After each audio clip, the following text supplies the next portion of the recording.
আসসালামু আলাইকুম ফ্রেন্ড, সবাই কেমন আছেন? আশা করি সবাই খুব ভালো আছেন। Welcome back to my channel. তো ফ্রেন্ডস, আজকে চমচমের মতো মিষ্টি বানাবো। মিষ্টি না পিঠা, এটা দেখে প্রথমে কেউ বুঝতে পারবে না। তো এই রকমই একটা পিঠে আজকে বানিয়ে দেখাবো। চালের গুঁড়ো যদি নাও থাকে তাতেও কোনো অসুবিধা নেই। এই পিঠেটা আজকে বানিয়ে দেখাবো চাল গুঁড়ি ছাড়াই। তো দেখতে এতটা লোভনীয় যে কেউ এক নজরে দেখলে বলবে এগুলো একদম চমচম মিষ্টি। তো চলুন ভিডিওটা প্রথম থেকে দেখতে থাকুন, আশা করছি আপনাদের ভালো লাগবে। তো প্রথমে একটা কড়াই বসিয়ে তার মধ্যে আমি 2 কাপ পরিমাণ পানি নিয়ে নেব।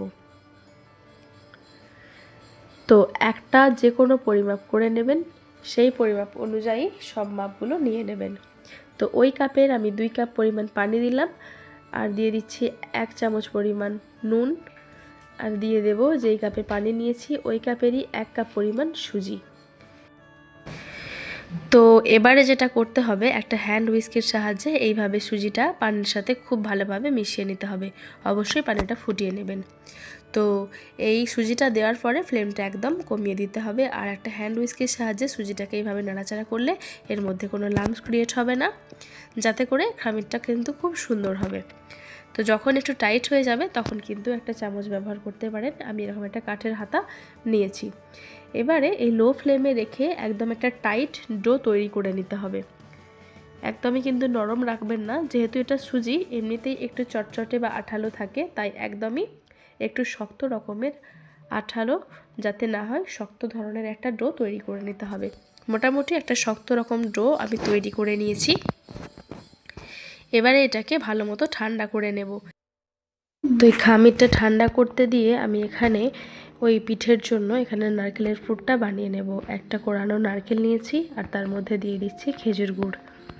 আপনারা পাটালি গুড় থাকলেও দিতে পারেন, এখানে শুকনো গুড় থাকলেও দিতে পারেন।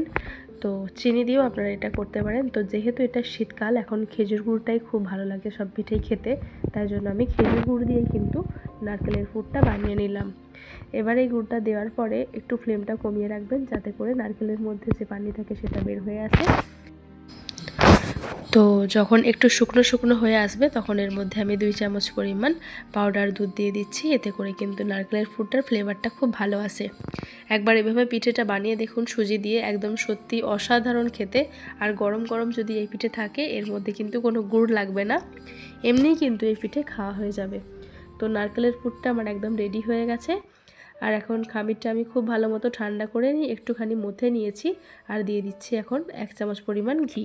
ঘিটা দিয়ে ভালো মতো আরও মথে নেব, যাতে করে এর মধ্যে কোনো লাম্পস না থেকে যায় আর সুন্দর একটা ডো তৈরি হয়ে যায়।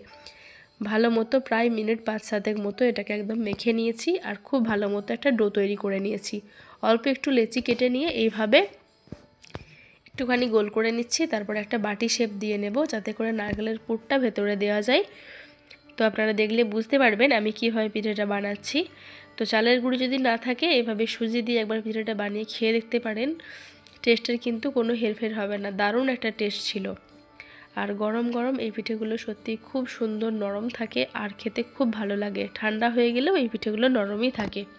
তো দেখুন এগুলো বানানো কিন্তু খুবই সোজা। তো ভেতরে পুরটা দেওয়ার পরে এইভাবে একটু লম্বাটে শেপ দিয়ে নিচ্ছি চমচমের মতো। তো যেহেতু এই চমচমের মতো দেখতে এই পিঠেটা, তাই এই পিঠের নাম কিন্তু চমচম পিঠাই বলে। তো আমি সেমভাবে সব কটা পিঠেই এইভাবে বানিয়ে নিচ্ছি। তো একটা একটা করে মোটামুটি আমি অনেকগুলো পিঠে বানিয়ে নিয়েছি। এখন আমার সবগুলো পিঠে বানানো হয়ে গেছে। আমি এখন পিঠেগুলো ভাপিয়ে নেব বা স্টিম করে নেব। একটা পাত্রে আমি পানি গরম বসিয়ে দিয়েছি, পানিটা এখন ফুটে উঠেছে। আর যেই পাত্রে আমি পিঠেগুলো ভাপিয়ে নেব সেই পাত্রেতে একটুখানি তেল ব্রাশ করে নিচ্ছি, যাতে করে পিঠেগুলো এর মধ্যে লেগে না যায়। তো সাদা তেলে আমি একটুখানি ব্রাশ করে নিয়েছি। তো তেলটা ব্রাশ করা হয়ে গেলে এর মধ্যে আমি পিঠেগুলো একটা একটা করে দিয়ে নিয়েছি।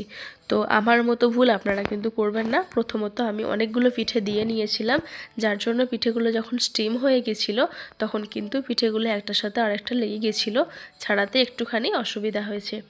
একটুখানি ছাড়া ছাড়া দেবেন, পিঠেগুলো একটু কম দেবেন ভাপানোর সময়, তাহলে কিন্তু একটার গায়ে আরেকটা লেগে যাবে না, সুন্দরভাবে পিঠেগুলো স্টিম হয়ে যাবে। তো গরম গরম অবস্থাতেই এই রকম পিঠেগুলো একটুখানি শুকনো নারকেল কোড়ানো যে কোনো মুদি দোকানে আপনারা পেয়ে যাবেন, এভাবে একটু গড়িয়ে নেবেন। যদি গরম গরম করে নেন তাহলে কিন্তু এটা কাজটা খুব সহজ হবে, আর যদি পিঠেগুলো ঠান্ডা হয়ে যায় ওপর দিয়ে একটুখানি পানি ছিটিয়ে নেবেন তাহলে এই কাজটা হয়ে যাবে। তো দেখুন পিঠেগুলো কত সুন্দর দেখতে হয়েছে, আর ভেতর থেকে কিন্তু দুর্দান্ত লাগছে, খেতে অসাধারণ সুন্দর হয়েছিল। তো এই ছিল আমার আজকের রেসিপি। আপনাদের কাছে কেমন লাগলো? যদি ভালো লেগে থাকে অবশ্যই একটা লাইক কমেন্ট শেয়ার করে দেবেন। অবশ্যই জানাবেন আপনাদের আজকের রেসিপিটা কেমন লাগলো। যদি ভালো লেগে থাকে অবশ্যই চ্যানেলটাকে সাবস্ক্রাইব করে নিয়ে পাশে থাকবেন। দেখা হবে আপনাদের সাথে পরবর্তী নতুন একটা ভিডিও নিয়ে। আপনারা ভালো থাকবেন, সুস্থ থাকবেন, সাবধানে থাকবেন, আর আমার চ্যানেলটাকে সাবস্ক্রাইব করে নিয়ে অবশ্যই পাশে থাকবেন। চেষ্টা করবেন গ্রুপে সবার সাথেই আমার ভিডিওগুলো শেয়ার করে নেওয়ার।